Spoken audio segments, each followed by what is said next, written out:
Hello friends, welcome to health and beauty tips Kannada ಚಾನಲ್ಗೆ. ನೀವು ಈಗ ಪ್ರೆಗ್ನೆನ್ಸಿ ಸೆಕೆಂಡ್ ಮಂತ್ನಲ್ಲಿ ಇದ್ದೀರಾ ಅಥವಾ ರೀಸೆಂಟಾಗಿ ಪ್ರೆಗ್ನೆನ್ಸಿ ಕನ್ಫರ್ಮ್ ಆಗಿದೆಯಾ? ಈ ವಿಡಿಯೋಲಿ ಪ್ರೆಗ್ನೆನ್ಸಿ ಸೆಕೆಂಡ್ ಮಂತಲ್ಲಿ ಮಾಮ್ಗೆ ಯಾವ ಕೇರ್ ಬೇಕು, ಬೇಬಿ ಹೆಲ್ದಿ ಗ್ರೋತ್ಗೆ ಯಾವ ಟಿಪ್ಸ್ನ ಫಾಲೋ ಮಾಡಬೇಕು ಅಂತ ಡೀಟೇಲಾಗಿ ಹೇಳ್ತೀನಿ. ಪ್ರೆಗ್ನೆನ್ಸಿ ಸೆಕೆಂಡ್ ಮಂತ್ ಅಂದರೆ 5th ವೀಕಿಂದ 8th ವೀಕ್ವರೆಗೂ ಈ ಟೈಮಲ್ಲಿ ಬಾಡಿಯಲ್ಲಿ ಹಾರ್ಮೋನ್ ಚೇಂಜಸ್ ಜಾಸ್ತಿ ಆಗುತ್ತೆ. ನೀವು ಈಗ ಈ ವಿಡಿಯೋ ನೋಡ್ತಾ ಇದ್ದೀರಾ ಅಂದರೆ ಪ್ರೆಗ್ನೆನ್ಸಿ ಸೆಕೆಂಡ್ ಮಂತಲ್ಲಿ ಇದ್ದೀರಾ ಅಂತ ಅರ್ಥ. ಪ್ರೆಗ್ನೆನ್ಸಿ ಸೆಕೆಂಡ್ ಮಂತ್ ಮಾಮ್ ಮತ್ತು ಬೇಬಿ ಇಬ್ಬರಿಗೂ ತುಂಬ ಇಂಪಾರ್ಟೆಂಟ್ ಸ್ಟೇಜ್ ಆಗಿರುತ್ತೆ. ಈ ಟೈಮಲ್ಲಿ ಬಾಡಿಯಲ್ಲಿ ಚೇಂಜ್ ಆಗ್ತಿರೋದು ಸಹಜನೇ. ನಿಮಗೆ ನಾಸಿಯಾ ಫೀಲಿಂಗ್ ಆಗ್ಬೋದು, ವಾಮಿಟಿಂಗ್ ಫೀಲಿಂಗ್ ಆಗ್ಬೋದು, ವೆರಿ ವೀಕ್ ಅಂತ ಅನ್ನಿಸ್ತಿರ್ಬೋದು, ಮೂಡ್ ಚೇಂಜ್ ಆಗ್ಬೋದು, ಡೇ ಟೈಮಲ್ಲಿ ಯಾವ ರೀಸನ್ ಇಲ್ಲ ಅಂದರೂ ಕೂಡ ಟಯರ್ಡ್ ಫೀಲ್ ಆಗ್ಬೋದು.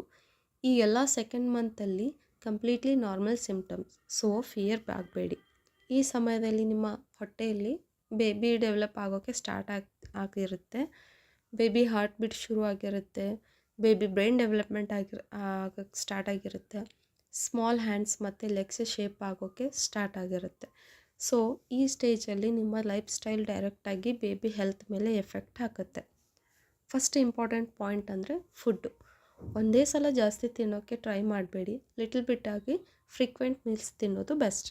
Green vegetables, fresh fruits, milk, curd, ದಾಲು, ಆಮೇಲೆ ಎಗ್ಸು, ಸ್ವಲ್ಪ ಹೆಚ್ಚಾಗಿ ನ್ಯೂಟ್ರಿಷನ್ ಫುಡ್ಡನ್ನು ಡೈಲಿ ನಿಮ್ಮ ಫುಡ್ಡಲ್ಲಿ ಇನ್ಕ್ಲೂಡ್ ಮಾಡಿ. Very spicy food, oily food, ಹೊರಗಿಂದು ಫುಡ್ ಆಗಿರ್ಬೋದು ಅವಾಯ್ಡ್ ಮಾಡಿದರೆ ನಾಸಿಯಾ ಕಮ್ಮಿ ಆಗುತ್ತೆ. ಕಾಫಿ, ಟೀ ಜಾಸ್ತಿ ಕುಡಿಬೇಡಿ. ಡಾಕ್ಟ್ರು ಪ್ರಿಸ್ಕ್ರೈಬ್ ಮಾಡಿದ ಫೋಲಿಕ್ ಆ್ಯಸಿಡ್ ಟ್ಯಾಬ್ಲೆಟ್ ರೆಗ್ಯುಲರ್ ಆಗಿ ಟೇಕ್ ಮಾಡಿ. ಇದು ಬೇಬಿ ಬ್ರೈನ್ ಡೆವಲಪ್ಮೆಂಟ್ಗೆ ತುಂಬ ಇಂಪಾರ್ಟೆಂಟ್. ನೆಕ್ಸ್ಟ್ ಇಂಪಾರ್ಟೆಂಟ್ ಪಾಯಿಂಟ್ ಬಂದು ರೆಸ್ಟ್. ಈ ಸಮಯದಲ್ಲಿ ನಿಮ್ಮ ಬಾಡಿ ಫುಲ್ಲಾಗಿ ವರ್ಕ್ ಮಾಡ್ತಾ ಇರುತ್ತೆ. ಸೊ ಬಾಡಿಗೆ ರೆಸ್ಟ್ ಬೇಕು. ನೈಟಲ್ಲಿ ಕೂಡ ಗುಡ್ ಸ್ಲೀಪ್ ಬೇಕು. ಡೇ ಟೈಮಲ್ಲಿ ಟಯರ್ಡ್ ಅಂತ ಅನಿಸಿದರೆ ಸ್ವಲ್ಪ ರೆಸ್ಟ್ ಮಾಡಿ. Heavy work, heavy lifting avoid ಮಾಡಿ. ಲೈಟ್ ವಾಕಿಂಗ್ ಮಾಡ್ಬೋದು. ಫ್ರೆಶ್ ಏರ್ ಇದ್ದರೆ ಮೈಂಡ್ ರಿಲ್ಯಾಕ್ಸ್ ಆಗುತ್ತೆ. ಎಕ್ಸಸೈಸ್ ಮಾಡಬೇಕು ಅಂತ ಅನಿಸ್ತಂದರೆ ಡಾಕ್ಟರ್ಗೆ ಕನ್ಸಲ್ಟ್ ಮಾಡಿ ಆಮೇಲೆ ಸ್ಟಾರ್ಟ್ ಮಾಡಿ. ನೆಕ್ಸ್ಟ್ ಇಂಪಾರ್ಟೆಂಟ್ ಪಾಯಿಂಟ್ ಬಂದು ಮೈಂಡ್ ಪೀಸ್ಫುಲ್ ಆಗಿರೋದು.